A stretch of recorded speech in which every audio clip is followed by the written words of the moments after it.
Hello and welcome to the Curiosity and Consciousness podcast. The intention of this podcast is to open your mind, get curious about yourself and connect to the power you hold within. I am your host, Karen Maloney, an inside-out coach, helping you to believe in yourself and manifest your desires. Check out the podcast, available on all platforms, and go to my website, www.karenmaloney.com for all info.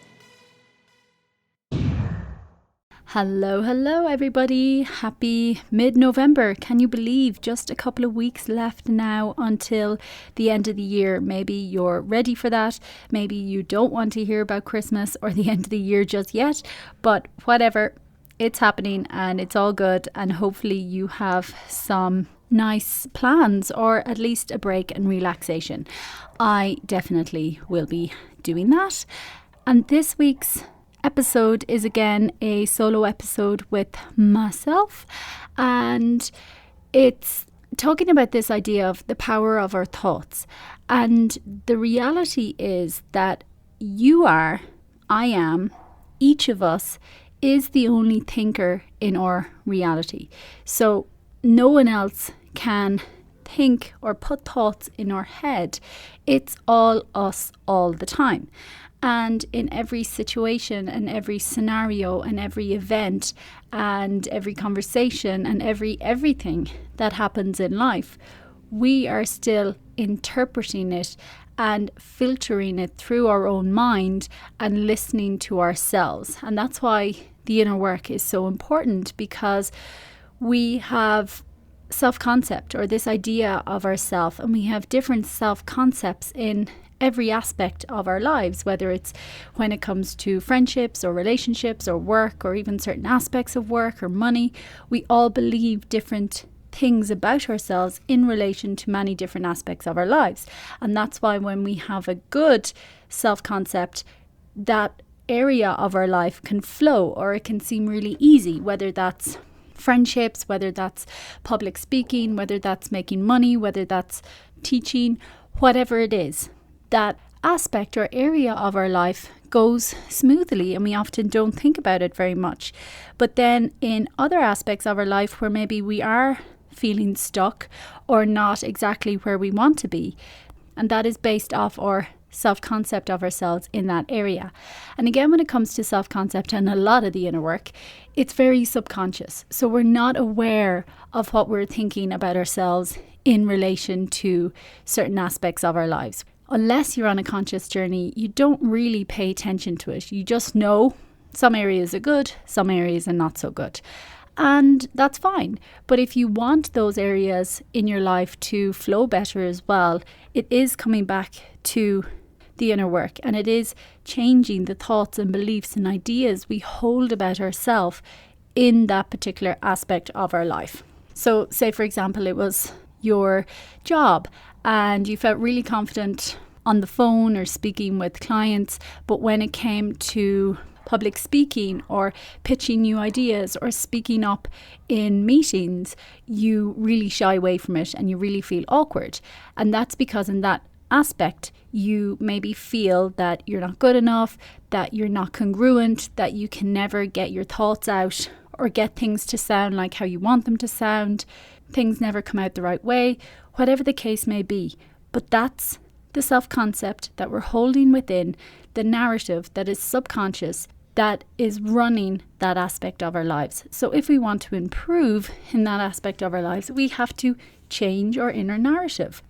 And like with any change, we have to first be aware of what we're saying in the first place. And again, sometimes we're aware, sometimes we don't pay attention or think those thoughts have any power, and sometimes we're completely unconscious. So if you are completely unconscious, a really great exercise is to set a timer for 15 minutes and just start writing every single thing that you think or say to yourself about this particular aspect of your life. So just keep writing, let it flow, and then when you have what comes up, just notice if there's a common theme and then flip it. Start saying the opposite of what you're currently saying. So it could be along the lines of, using this same example of in work, I'm an excellent speaker. I'm an excellent communicator. I always know exactly what to say, and my thoughts come out exactly as I want them to. Whatever feels good for you that is the opposite of what you're currently saying, and persist in saying that new story. You don't have to believe it straight off. You will feel awkward at times, but you just keep persisting, because then eventually that will become your new self-concept, the new idea you have of yourself in that situation. So then you will feel much more confident in those situations. And that's just an example, but it works the same in every single aspect of our lives. And what led me to creating this solo episode and speaking on this is a line from the Course in Miracles. It says, the only thing we need to be saved from is our own insane thinking. And believe me when I say the further I go on my journey, this is absolutely true every single time. Every single thing comes back to a thought.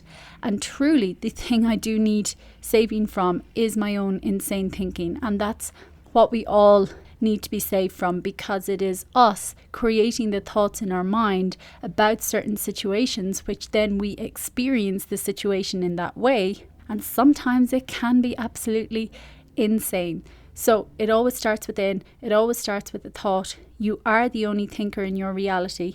So begin to become more mindful and curious about what you're even thinking in the first place, and then just play and have fun and explore and just change what you're saying to yourself. Be mindful of whether they're empowering or disempowering, because again, whatever you repeat or consistently, dominantly say to yourself internally, subconsciously, even if you're not saying it out loud, that is the reality you will live. That is the experience you will feel in your body. So do you want to feel empowered or disempowered?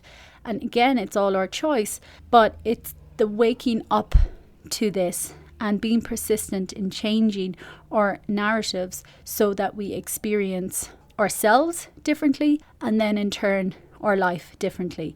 And there's this other saying as well, that the only person we need to convince of anything in our lives is ourselves. Once we convince ourselves, once we have a good self-concept about ourselves in any aspect of our lives, we will feel better in that situation. The game is me with me all the time. The game is all of us individually in our internal worlds all the time. Nobody else can be in there speaking on your behalf and making you feel things.